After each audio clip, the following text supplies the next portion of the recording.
All right. So joining us today is world-renowned clinical and sports psychologist, Dr. Bhrett McCabe. Bhrett, welcome to the show. Hey, thanks for having me. I don't know about that world-renowned stuff. I don't even know if I'm world-renowned in my own household. So, I just try to show up and do my job, but thank you. Well, let's see here. You've been on a ton of podcasts. You've written at least 4 books that I know of. You've provided content for ESPN, Golf Magazine, the Golf Channel. So I think a lot of the people listening probably already know who you are, but for those who don't, can you introduce yourself and tell us why you got into sports performance and golf performance? Yeah. So I was not a psych guy at all. Like the whole psychology thing was just not interesting to me for a long time. But I was playing ball at LSU and I struggled with an injury. I'd finally broken through. I'd finally reached that moment of that, confidence that happens with athletes. And then all of a sudden in an overnight situation, I lost it. And I lost it because I had some shoulder injuries and some shoulder pain. I don't know if I'll call it an injury. I had some shoulder discomfort. I remember leading up to a week that I was going to pitch. I had some pinching in my shoulder and I just, it's whatever, one more outing and then I'll shut it down for the fall. And I pitched beautifully. I mean, it was one of those days of like, you had the best day and then all of a sudden it's gone. The next morning I woke up and I just, I couldn't get my shoulder to move. And I remember the pain was pretty intense and, I go to the doctor and this was back in the early 90s and they shot it up with some cortisone and said, look, let's just rest it for 6 weeks. Don't do anything above your head. And I did that and took the anti-inflammatories. And I came back in January. It still was there. And what happened was I didn't want to let coach know that I was hurting. So I tried to pitch through it in my own way, but the pitching through it didn't work. And my mechanics were terrible because I was bracing against it. And I really struggled that year. I lost my velocity. I lost my mechanics. I lost a lot of stuff. But what got me into psychology was the next year. At that point, I was kind of on skid row. And just turned towards psychology to understand how to perform with what I did have. Ended up having great success my last 2 seasons, nowhere near the same velocity or power. And that kind of turned me into psychology. I was like, you know what, if I could succeed with really cruddy abilities, but I also did not handle the injury very well. I was scared. I was protective. I was really caught up in the past, anchoring into that past mentality. And it just started me down a path. And I was fortunate enough to be in some settings in grad school where I got a lot of exposure in physical medicine and rehabilitative and chronic pain settings. Did that for 5 years and then went to Brown up in Rhode Island, where I was fortunate enough to work in those settings some more. And then it just kind of over 10 years, 15 years of working in pharma, 8 years of pharma, doing research and development. I just started working with clients on the side. Next thing you know, here I am. And I love what I do. I love getting people to like a zone state. A lot of people in my field teach that. That doesn't interest me because I see it kind of happen naturally. I'm really good, or I'm really comfortable when people are struggling or hurting or trying to come back from something. And I just feel like I can shine a light a little bit to help them get through that. I don't know if it's because I've been there. I don't know if it's because I can just see through it a little bit, but that's tend to be when people call me or text me. I rarely get hey, I just want to major and I want to work. I've had that happen, and it's kind of I'm much more comfortable when somebody's saying, hey, I'm about to lose my card, or what do we do? But right, go from there.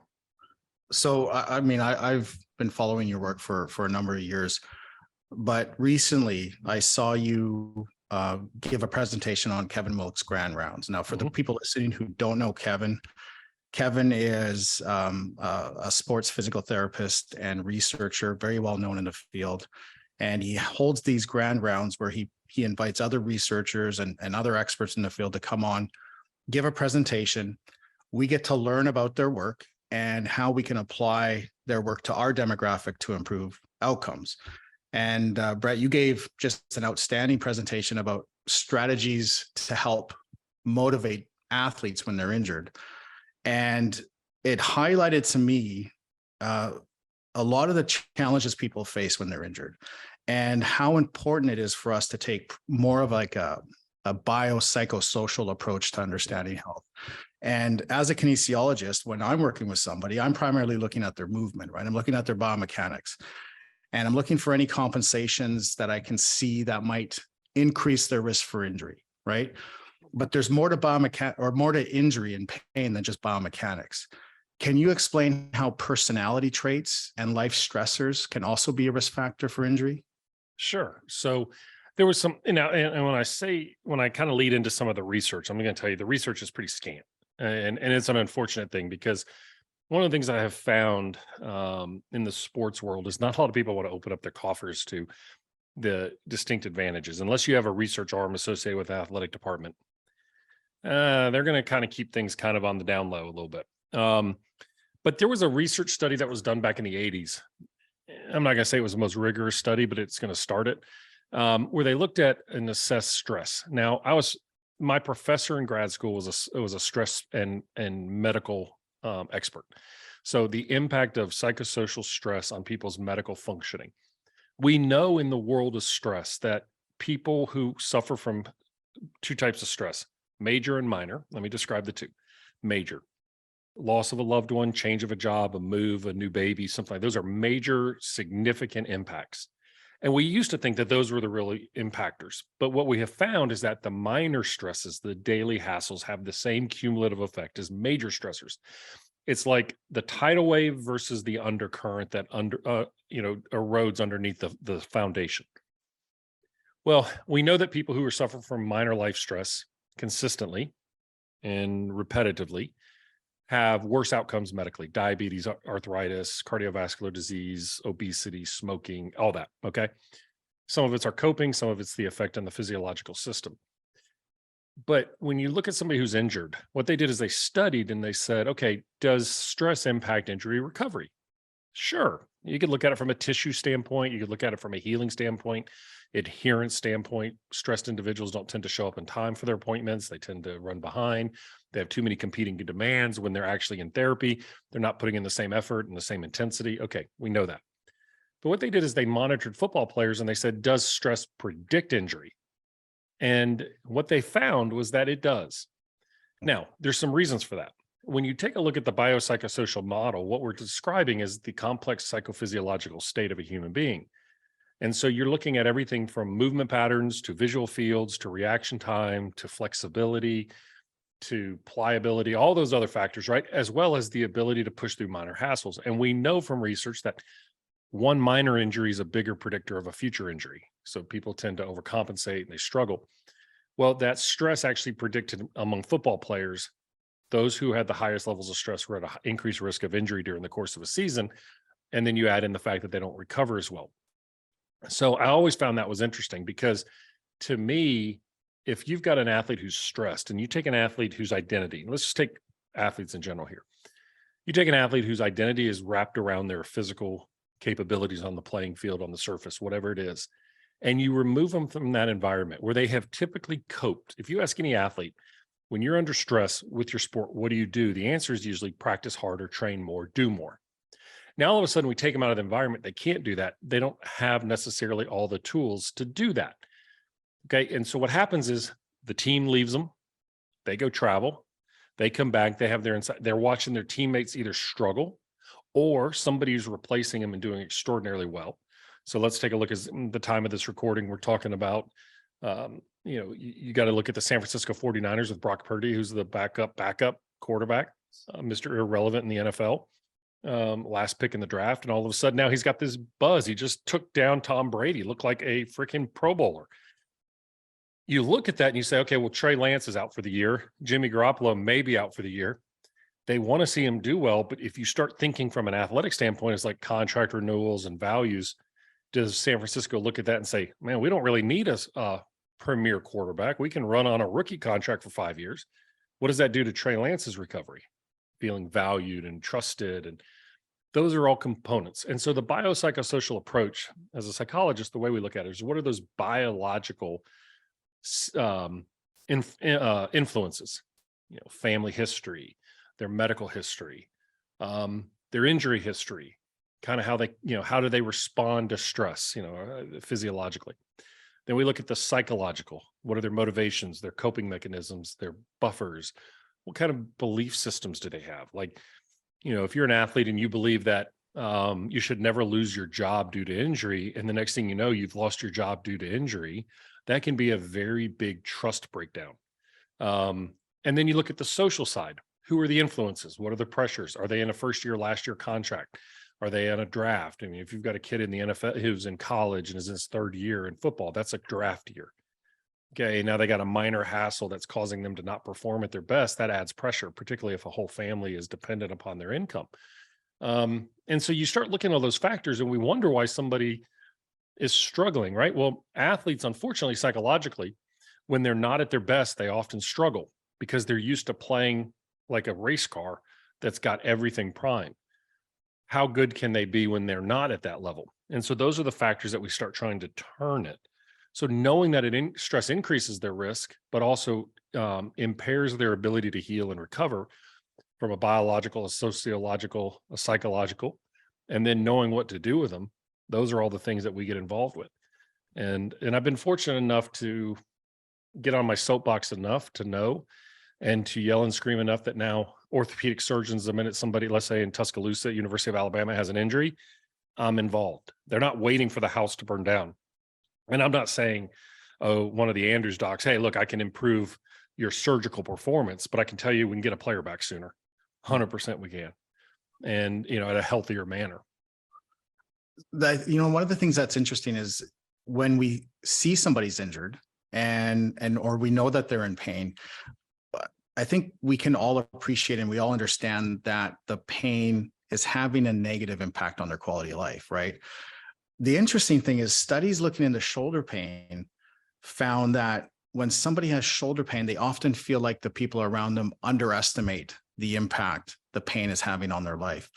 Why is that? Why is when we're in pain or we're injured, we feel like other people don't really understand what we're going through? So pain is a subjective experience that doesn't have a consistent rating scale amongst people. Okay. So what you hear a lot of times is, well, why is this pain why is headache? Okay. Why is somebody's headache or their lower back pain debilitating, but somebody who's had a broken leg, a compound fracture is not? And so I think what we try to do is we try to quantify pain. And I think historically, we know that the best measure is just a visual analog scale of rating to 1 to 10. I like to do 1 to 100 to give me more variety, because an 8 and a 9 are different than a 78 and a 93, right? There's a pretty big difference. And so, when I look at that and somebody says they have shoulder pain, the things that I would look at shoulder is, how many things are you utilizing that rely on the shoulder? How many things, your sleep quality is definitely impacted with shoulder pain. And it's hard to quantify. And so I think what we do is we anchor against what we know is usually our own experience. And then we anchor it against people that we've treated. And you look at more serious situations and think, well, this person didn't struggle with that. So there's sometimes that little bit of apprehension, or maybe the lens of which that's being viewed by the people around them is somewhat judgmental or perceived that way. Right. That could be difficult. So those are the things that I kind of look at, and that's why I always tell my athlete or my trainers, my athletic trainers or my physios or whatever, is like, don't ever try to anchor somebody's own pain experience. Have them describe it to you in a way that is with regards to their function. Where do they feel that they are at compared to where they believe they should be or where they want to be? Put it into their own terms, then we can see it. I've never, minus some patients who have had some conversion-based disorders where they're manifesting something, or even somebody who's very, very much of a somaticizer, very somatically focused. I've very rarely seen people manifest pain that's not there. Yeah. And I know that we want to try to bring in psychological pain into a physical situation. The way I look at it is it's like the volume on your surround sound. If there's 10 people in the room and they're all yelling at you, you want to turn up the noise. And what happens is the noise becomes unbearable. But our job is to quiet the noise of the things that we can control. And so if somebody's under a lot of distress, the noise in the room could be a lot louder, which forces everything to go up. Pain is going to compete. It's going to compete against every demand they have. So it's not the fact that we're going to say, oh, we're going to calm you down and relax you and your pain's going to go away. But sometimes what happens is our sensitivity to it improves. and our ability to manage it and devote our energies to it help us a little bit. Yeah, and that's something, you know, that's interesting. You're talking about people, how I feel like they often want to share what they're going through. And that's something that I've learned over the years with the assessments that I do. They used to just be all pretty much, I mean, there'd be a subjective part of it where I would get the history and all that, but I'd really focus on like the measurements. And over the years, I've realized that it's probably more important to just let the person tell you how they feel. And sometimes just going through the assessment and them getting the feeling that you really understand them can start to already improve, you know, their situation a little bit. Obviously, nobody wants to be in pain. Everybody wants to feel better, but, you know, recovery depends on adhering to rehab programs. And that's another thing that can be challenging for people. Why is it hard for people to adhere to rehab programs? So my dissertation was on adherence, and it was on adherence to a diabetes program. And I worked in a charity system in Louisiana where the average income was $600 a month for an entire household. So we're talking low income, average reading levels around a 5th grade reading level. All right. And you got to think the practitioners and providers are highly educated individuals who could speak circles around them. So sometimes there's a barrier that gets in the way of comprehension and understanding the severity of why it's important. So what we did in this study was, I came on the back end of it, but our endocrinologist was able to provide at the time metformin, which was a branded drug by Bristol Myers Squibb back in the day, for free for patients for at least 2 years. And it was this thought process that it would increase adherence. And there's a difference between adherence and compliance. Compliance is the authoritative way of, you do this, you follow through. And I'm the expert, you do what I'm telling you to do. And adherence is much more of a partnership. But what we found was that giving away free medicine did not improve adherence rates one bit, not 1% over a 2-year period, despite the fact that patients said historically and why it was too expensive. And so my study was to look at exactly what those barriers really were. And what we found was, once again, patients said it was too expensive to take their medicine, despite the fact that it was too expensive. And so it falls into what we call a health beliefs model, where the health beliefs has to be your decision to do something new. And we say a pill costs nothing. It's such a small thing to do. Okay. But the reality is you have to weigh it against what are the perceived benefits, the perceived risks, the anticipated, what are the limitations, and so when you take a look at something like diabetes, where the adverse outcomes of diabetes are really delayed. Okay. You can fake it for a long time, but in men, you go blind, you become impotent. By the time that starts, it's really hard to reverse that, but it can go a long time before you get there. But the cost of having to follow your medication history is really hard, because if I'm going to take the metformin, then I need to do blood sticks. I need to I got to eat healthy, stuff like that. And that's expensive, but it's also psychologically expensive. So now we take somebody in a rehab course. Okay. So 6 years ago, I had my left hip replaced. And, I'd been doing and working with athletes for a long time in the realm of recovery and things, but I had never really been the patient. And I always talked about post ACL reconstruction, the hard time sleeping. Well, if you've ever been completely limited on your ability to sleep, and when I had my left hip replaced, it was awful. And you couldn't get comfortable for more than 2 hours at a time, and you were just a zombie all during the day. And I can remember when I was in the hospital for a day or two after the surgery, but that's when they kind of kept you in the hospital. I can remember the physical therapist walking down the hall to come get me. And I'm looking at my wife, who's a nurse, and I'm like, can you tell him I'm nauseated? I don't want to go. And here I used to be that guy that would go in and meet with people in that room, in that thing, and say, why aren't we not going? We got to do this. And here I am bargaining with, I don't want to go, because the risk of going was pain, hurt, limitations. And it was so much easier just to get that avoidance, because whenever we avoid something, we have this immediate relief, and relief is a very powerful reinforcer. The problem is, over time, it starts building up regret again and frustration. Well, if regret and frustration can go away by missing it again, then all of a sudden I can justify in my head why I don't want to go. And so when you say, I need you to come for 6 weeks, 4 times a week to work on XYZ and do some strengthening, but I don't have an immediate relief. Yeah. Oh, you know what? I got other things I got to do today. Yeah.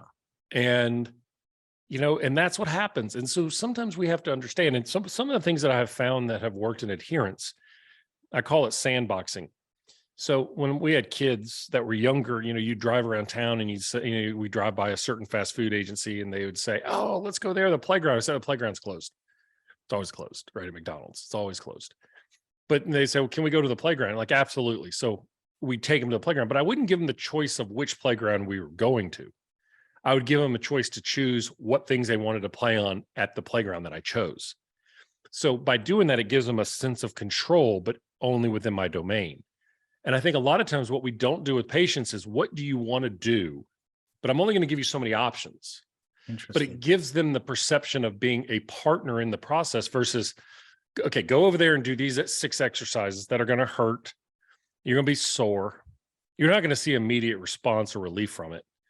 That relief is going to come in 8 weeks. Well, as we're recording this, 8 weeks from now is the end of February. Yeah. So do you really want to wait to the end of February to see that result? Not really. Not really. And so that's what happens. Now, adherence rates to medication is less than 60%. My dad was a pharmacist. I probably never took an entire course of antibiotics, despite the fact that he was beating it into the ground. There's only a few drugs that actually have high compliance rates, adherence rates. Viagra, that's how it got started, because it was being used and studied for something else. And all of a sudden, men were not returning their medicine. In the clinical trials, it was being used for hypertension, pain medicine, stuff like that. So there's got to be a reward to it. And when you're working behind the scenes and you're building long-term, we live in a world where we want an immediate return on our investment. And if I don't get that immediate return, then guess what? I got something else that's going to give me a short-term feel. And having control of my time, having control of my decisions, yeah, that's pretty good. I could do that. That's so interesting, because something that's massively supported in the literature is that if we give people a choice about how they do their rehab, whether that is at home on their own or one-on-one in person, then they're more likely to stick with it, right? Yeah. So if they have a choice, they're more likely to do it. That's so interesting that you brought that up. Now, I tell you what, let's do this. Let me go to lunch with you for the next 2 weeks, and I'm going to tell you everything you have to eat. You're going to find reasons not to go. Yeah. Yeah. That's especially true. if I know you don't like a place, but I'm going to teach you to like sushi. Okay. I'm going to take you to eat raw fish if you don't like it. Yeah. But I'm going to teach you to do it. No, you're going to find every reason why you can't go. And some of it could just be giving up control that you don't like. 2 guys that don't have any issues with self-management are Tom Brady and Tiger Woods, right? 2 of the greatest athletes of all time. 2 guys that also have suffered some pretty serious injuries. They've come back to perform again at the highest level. We know they're dealing with chronic pain. What can we learn from guys, competitors like this, that can help us better deal with our injuries and with our pain? So first question I'd ask you, is it worth it? Because we say they both have amazing self-management, but at the result of their self-management, they have, we've seen the impact on their lives. Okay.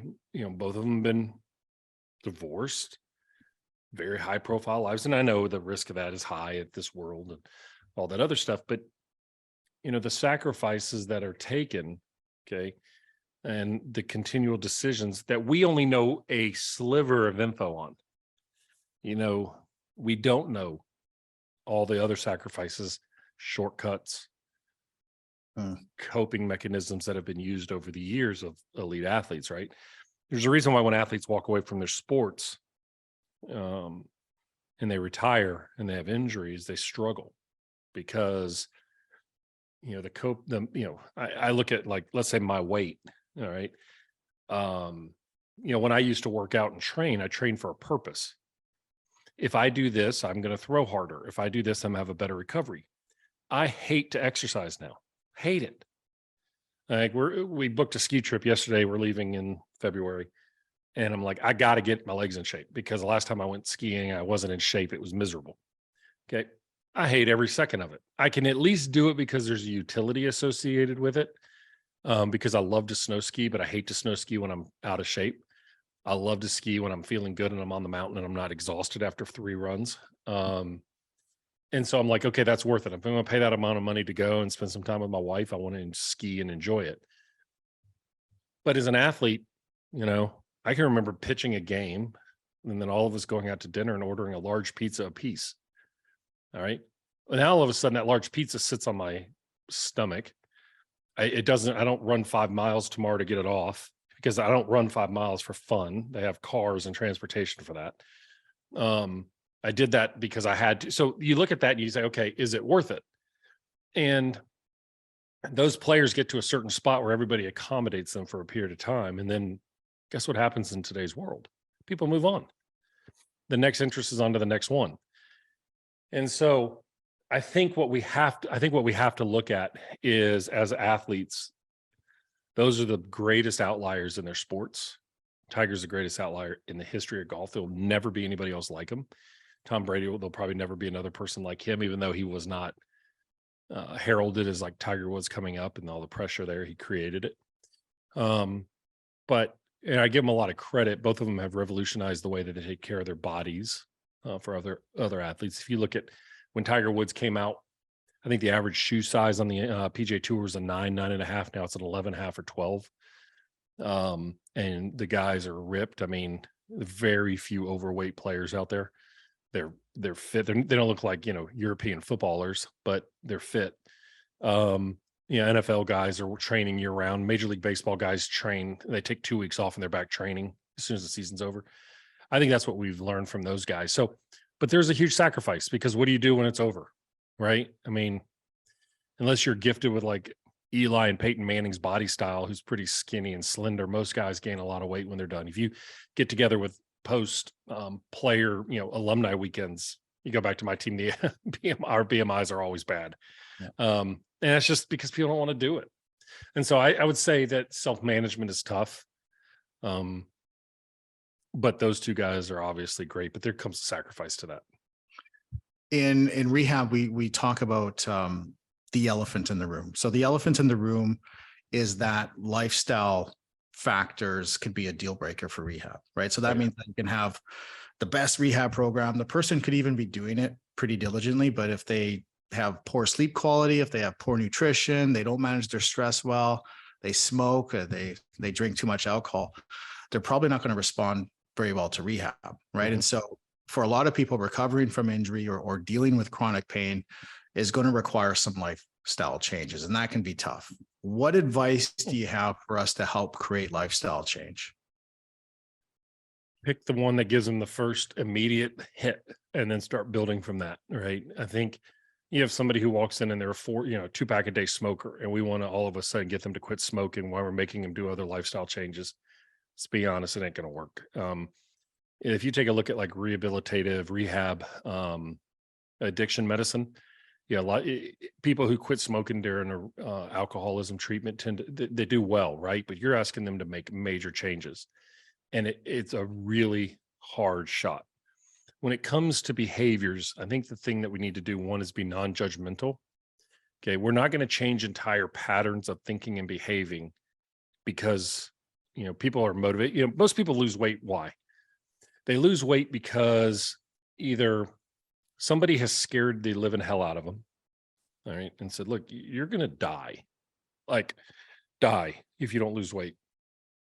But if there was a pill they could take, they could probably moderate it for a little while.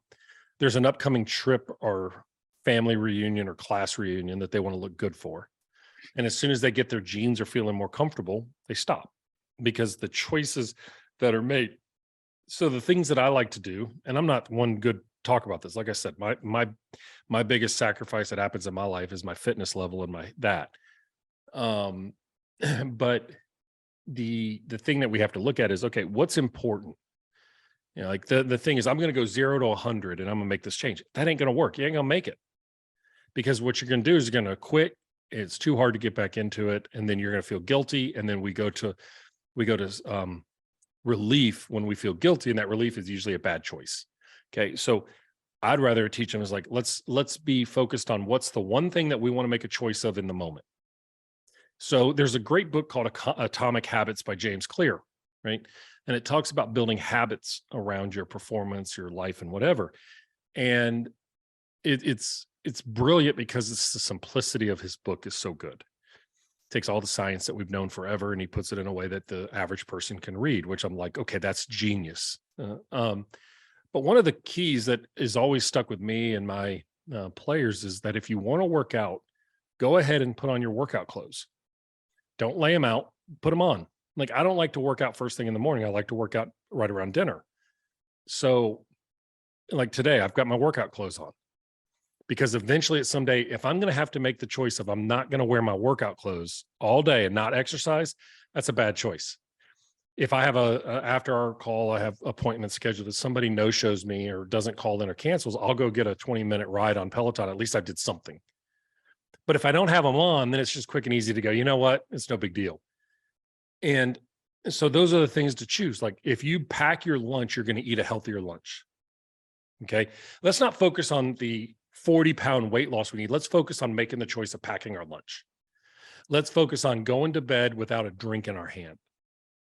Can we go to bed and work and do one time, just one thing today to do the Calm app as we're laying in bed? Can we read 10 pages of a book? Something like that, that we can start building healthy behaviors that they can do and they can have success and they can feel better because they're doing it, but one thing. And you could look at somebody and go, man, we got a lot to break down. Well, it took a long time to get there. It took a very long time to get there. People who win the lottery. I think I saw a stat that 90 or 85% of people who win the lottery are back to their previous level of income in 7 years. Wow. Okay. It came too easy. They didn't value getting it, and it went real easy too. It's the reason why we have an amazing recidivism rate of weight loss. People rebound, they put on more weight because they don't, and then they feel guilty and the amount of work. It's why people, relapse is the standard in alcohol treatment. It's not the exception. So you have to prepare for relapse. Don't villainize, don't kick them out. That's why AA has a great process, which is one day at a time, one choice at a time. So those are all the factors, right? And so I think that's the way we need to look at it from a rehab standpoint. The other thing too, and I'll just say this, is a lot of people who work in the rehabilitative space are fit. They're fitness people. They're people who believe in power of fitness and the health. And so sometimes that can come across as somewhat judgmental. And what I mean by that is if, every day you were around people who look good, who are fit, and you reflect that healthy lifestyle, like it's sometimes cool. You remember when we used to see our teacher at the mall and we'd be like, oh my God, they're normal. Yeah. Like sometimes it's okay as a rehab person to say, oh my God, I had a bad weekend. Not, oh my God, I had a bad weekend. I had to bite a cake. No, that's not a bad weekend. Oh my God, a bad weekend is, I haven't exercised in 2 weeks. And just sometimes being honest with that is like, this stuff's hard. But I just make a choice every day. But we need to make sure in those spaces, particularly with people who have low confidence, is that we don't pass judgment implicitly. And sometimes we do that, right? It's like, oh yeah, things are good. Oh, I had a great workout over lunch. I'm like, okay, that's nice. That's when I return my phone calls. So it's hard for me to do that. Or I'm not going to get up at 5 o'clock in the morning to exercise because I'm usually on the phone to 10:30, 11 o'clock at night. So that's hard for me to do that. And so I think, and I'm speaking firsthand here, but it's the same way of like when I was in the charity setting, you'd say, well, what's healthier, French fries or baked potatoes? And patients oftentimes would say French fries because they're smaller serving sizes. What's more expensive, a bunch of veggies or ho-hos? The veggies are more expensive. Yeah. And then how do we cook them? Well, I'm from the South. You start off with some great green beans, you put a ham hock in there, man, they're going to taste good now. Add a little scoop of Crisco and you just took some veggies and just completely butchered them. Okay. But in their mind, they're eating healthy, but what they're doing is they're loading them up in an unhealthy way. And so a lot of times it's health literacy and it's teaching them moving is take the stairs, park far away, just start there. Let's do that a few times. Let's when you have a good day, let's not go out and weed the entire garden. Let's take a bite and build confidence and have them start building self-belief, not the alternative, which is all or nothing, because they're going to fail that every time. So baby steps, small building blocks has to be. Yeah. Has to be. And teach them that you probably aren't going to feel better tomorrow because you did it. In fact, you're going to feel probably a little worse. Now, Oh, sorry. and so like one of the things I tell people like with weight loss is like, what do you want to feel when you get up from a table? Because the mind is telling you you want the bad stuff when you're ordering. It can't see the consequences. But if you can picture yourself getting up from the table, what are you going to feel? And the question is, how are you going to feel in 2 hours? And that's what I try to get them to see is like, where are you going to be? Well, it's the same thing about people who will, let's say, take an extra pain pill. How are you going to feel in 2 hours? Right. Are you going to feel guilty? Or are you going to feel like you were able to manage it with some self-regulation? And they may say, you know what? I had to take an extra pain pill. Okay, I understand that. I've been there. So that's like choosing, I read this somewhere, choosing between the pain of regret or the pain of discipline. Correct. Now, here's the thing, right? And so we take a look at discipline and we go back to Tom Brady, Tiger Woods, David Goggins, those guys, right? Jocko Willink, the people who motivate us on social media, who are brilliant. Okay, brilliant. Don't forget, they also get paid for that. All right. And so, yes, what built them has got them there. But what we're seeing is their sustained model of David Goggins makes money by being who he is. And he's done that through the Navy SEALs. I mean, look, I'm not questioning his effort and his intensity, but this is his job now, right? Jocko Willink has a talk, he writes books on discipline. So he lives that. I mean, once you put it out there, then you have to live up to that standard. Right. But those little things that we see, those aren't normal, right? Getting up at 4 o'clock in the morning. I see this in the motivational world. Like I got up at 4 o'clock in the morning. I get up every day at 3:27. That's not realistic. Yeah. What they don't tell you is that they're probably dozing. Some people are dozing at their desk during the day or, all this other stuff. And so I think we always have to be careful of assuming what other people are doing. Like I learned this long time ago in my field, people talking about all the people they work with. And then I found out they don't charge them. Right. Yeah. Okay. That's not work. That's volunteering. That's offering a service. You're not making somebody make a decision. So, yeah. When we think about how an injury happens, it's usually because something has been overloaded. And we typically think of that overload occurring in the physical domain, right? Mm-hmm. Overload can also happen in the social and psychological domain as well. And there's some really interesting research coming out showing how loneliness in particular can increase somebody's pain sensitivity, right? And so for the people listening, that means when we feel lonely, we're more likely to feel pain. We have a lower pain threshold, which then can increase our anxiety, increase our feelings of uncertainty. Turns up the volume. Yep. Exactly. So for people who are listening, who are feeling really down, they're feeling really lonely, they don't know how to get out of it, what advice do you have for them? So that's an interesting study you're talking about, because I remember one of my advisors in grad school used to talk about how depression is a learned experience. Doesn't mean that the pain, the suffering is not real, but what it is when we are depressed, we need somebody. It's a learned from the time we're a kid, we cry, people come to our aid, right? And so depression has this very biologically built-in adaptive response of I feel bad, I need reinforcement from people around me. Okay, it's not taking away the experience. What he's saying is we automatically search for somebody outside of us to soothe us when the reality is it needs to come from inside of us. And we have to build that pattern. So when somebody's lonely, yeah, absolutely. I mean, you ask somebody, like, it's funny, I had the flu 2 weeks ago during Thanksgiving. And when you get done with it, you just want people to listen to how bad it was. Like I found myself telling people and I'm like, people don't care. They really, in fact, they're going, please God, don't tell me, I don't want to have it too. I mean, it was bad. It sucked. Okay. But you want that validation of what I was going through was realistic. Right. Yeah. And so I think when you're lonely, you got to remember that you have a lot more to value to you than your suffering. Okay. And there's an old saying, I don't remember who said it. I think it's one of those anonymous ones, which is, if you feel hopeless, bring hope to another. Okay. And so the point is that we don't have to have a competition of how much we suffer. But what we can do is we can always serve or help another. That will help in the loneliness thing. I've seen many times individuals who have gone through some heroic or horrific and heroic experiences turn around and go back and volunteer at the places where they were saved. Right. And it's such a cathartic experience. One is because it's a connection to people that, yeah, you've been there. But two, it also serves the server. And it serves the server to realize is like, I got out of this and that's where I was. And this is where I'm going. And this is some help. And so I think when you look at it like that, loneliness is go serve somebody, but don't make your suffering. The other thing too that happens, the point of emphasis, the other thing that happens in loneliness, suffering, depression, is that we eventually burn out the helpers.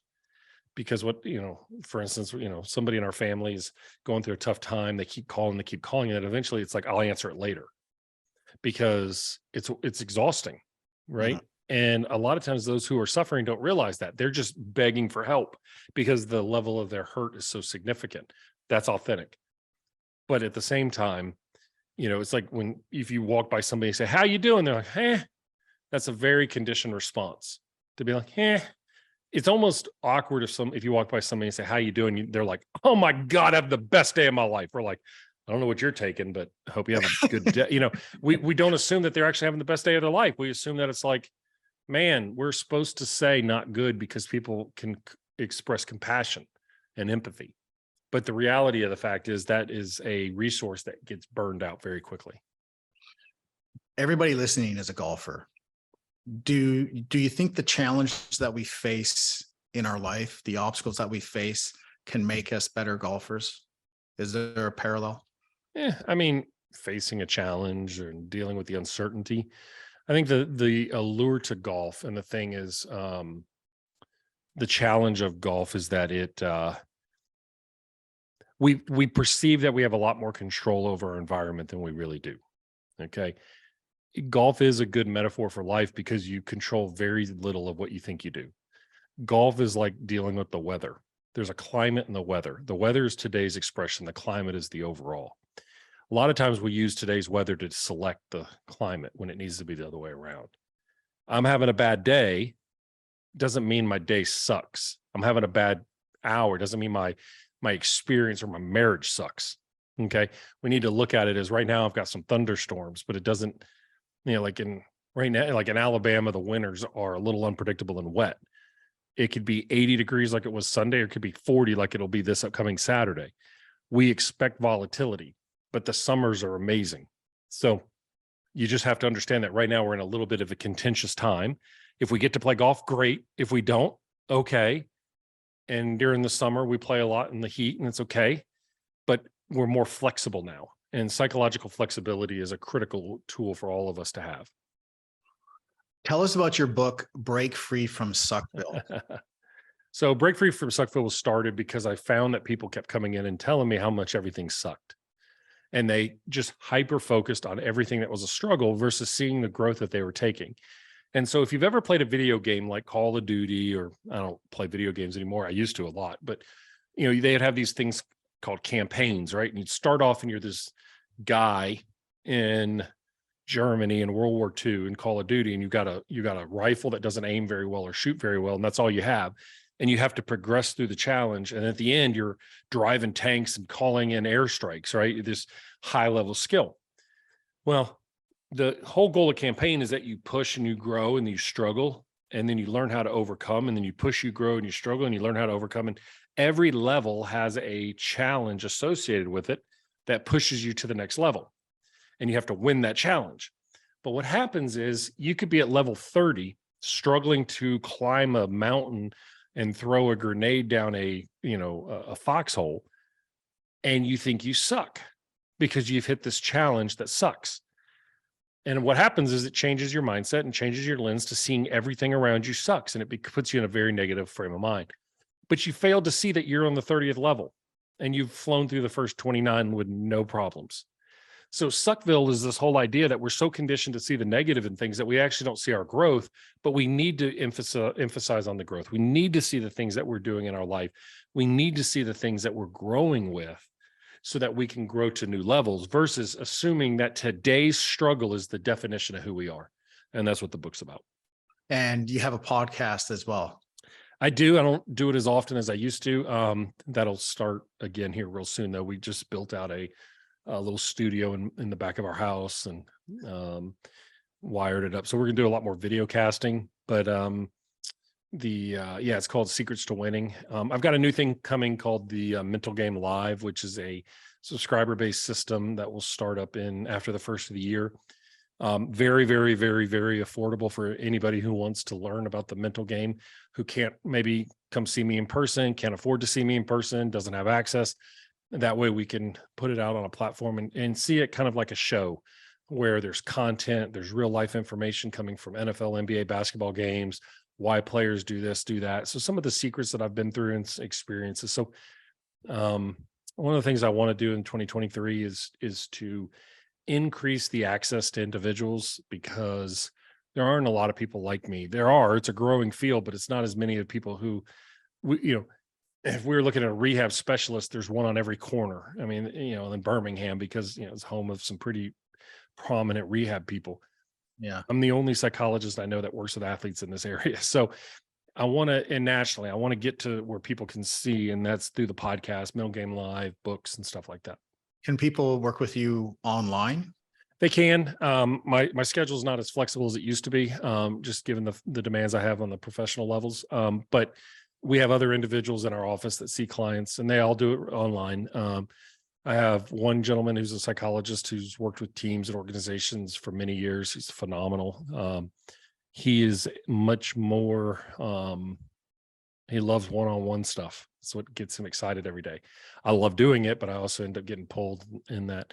I have a couple other individuals that see clients all through the Mindside. So that's good. And that way we're serving and we're following the same principles that I've been very fortunate to work with the players I get to work with and share some of those secrets. So, yeah.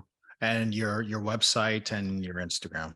Yep. It's all BhrettMcCabe.com. That's spelled BHRETT MCCABE. And then if you go to my Instagram or Twitter, it's at Dr. Bhrett McCabe. And I'm active on all of them, even TikTok. All my old talks are on TikTok. Anything that we didn't have to sign away, we've split them up and cut them up. And my team does an amazing job of cutting a video right at the most controversial moment, and then me getting bombarded with comments. So I'm thankful for them to do that.